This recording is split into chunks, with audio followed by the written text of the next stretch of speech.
మనం అప్పుడు తెలంగాణ వచ్చిన కొత్తలో షార్టేజ్ ఉంది కరెంటు, ఈ రాష్ట్రాన్ని స్వయం సమృద్ధి సాధించాలని కేసీఆర్ గారు 2x600 1200 మెగావాట్లు జైపూర్లో విద్యుత్ ప్లాంట్ పెట్టినాం.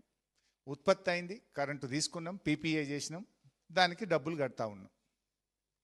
మరి ఇప్పుడు వీళ్ళు వచ్చిన ఇంకేం చేసిండ్రు, 1x800 ఇంకోటి కడతాం జైపూర్లో అన్నారు. అన్నారా?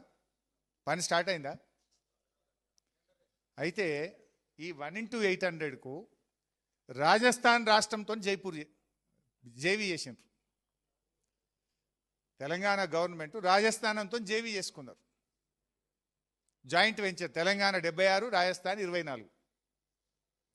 రాజస్థాన్ 24లో వాడు పైసలు పెట్టాడట. పాకిస్తాన్ బార్డర్లో జైసల్మీర్ అనే ఒక జిల్లా ఉంటుంది. పాకిస్తాన్ బార్డర్లో జైసల్మీర్ ఆడ మనకు 3-4 వేల ఎకరాల ఎడార్ల జాగ చూపిస్తారట. ఆ జాగలో సింగరేణివాడు పోయి ఆడ సోలార్ పవర్ ప్లాంట్ పెడతారట. ఇప్పుడు ఈ నిమిషానికి జైపూర్లో సింగరేణిది సోలార్ ఆఫీస్ నడుస్తుంది. అడిగే కొంతమంది ఉద్యోగుల్ని పెట్టిండ్రాడ. ఆ జైసల్మీర్లో పాకిస్తాన్ ఎవడు, రాజస్థాన్ వాడు పెట్టలే, భారత ప్రభుత్వం పెట్టలే, ఆ పాకిస్తాన్ బార్డర్లో ఎవడు పెట్టడు. బక్రగాడు తెలంగాణ దొరికింది అనుకున్నారో ఏందో ఈ కాంగ్రెస్ వాళ్ళను. జైసల్మీర్లో తీసుకుపోయి వాడు 4,000 ఎకరాలు ఇస్తా, ఆడ మీరు సోలార్ పవర్ ప్లాంట్ పెట్టుండ్రు అంటే ఇప్పుడు సింగరేణి ఉద్యోగులతోనే ఆఫీస్ ఓపెన్ చేసిండ్రు జైపూర్లో. జైసల్మీర్లో సోలార్ పవర్ ప్లాంట్ పెడతారట్టుగా. 24% రాజస్థాన్, 76 తెలంగాణ. రాజస్థాన్ క్యాబినెట్ దీన్ని ఆమోదించింది, కానీ తెలంగాణ క్యాబినెట్ ఇవాళకి ఆమోదించలే. ఇంతవరకు డిపిఆర్ అప్రూవల్ కాలే, ఇంతవరకు పీపీఏ కాలే. పీపీఏ అంటే ఏంది? ఈ ఉత్పత్తి చేసిన కరెంట్ ఎవడు కొనాలి? రాజస్థాన్ కొంటుందా? వాడు కొనా అన్నాడు, నాకెందుకు మస్తున్నది అన్నాడు. తెలంగాణ కొంటుందా?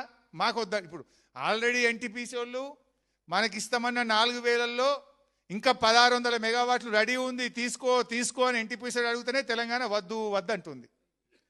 మరి నువ్వు తయారున్న రూపాయి ఖర్చు లేకుండా, అప్పు లేకుండా ఎన్టీపీసీడే ప్లాంట్ కట్టి, ఎన్టీపీసీడే ఉత్పత్తి చేసి అత్యంత చౌకగా తెలంగాణ కరెంట్ ఇస్తా అంటే మన ప్రభుత్వం వద్దంటుంది. ఇప్పుడు ఈడ కట్టాలంటే ఏం కావాలి?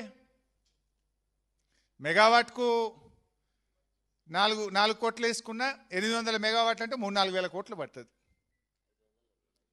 సో మరి పైసలున్నాయా? సింగరేణి 4,000 కోట్లు ఓడిల్లినది. రాష్ట్ర ప్రభుత్వం దగ్గర పైసలున్నాయా? నువ్వే 50,000 కోట్లు బాకీ పడ్డావు. మరి ఎందుకు కడుతున్నట్టు? ఈ 800 మెగావాట్స్ ఎవరి కోసం కడుతున్నట్టు? మరి అది కట్టేది ఉంటే పీపీఏ ఎందుకు ఇస్తలేదు రాష్ట్ర ప్రభుత్వం? ఎందుకు రాష్ట్ర ప్రభుత్వం డిపిఆర్ అప్రూవ్ చేయలేదు?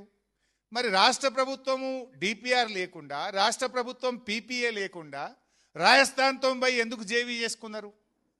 రాజస్థాన్తో జేవీ చేసుకొని జైసల్మీర్లో ఎందుకు ల్యాండ్ తీసుకుంటున్నారు? రాష్ట్ర ప్రభుత్వం అనుమతి లేనిదే జైపూర్లో పోయి మీరు సింగరేణి ఆఫీస్ ఎందుకు ఓపెన్ చేసిండ్రు?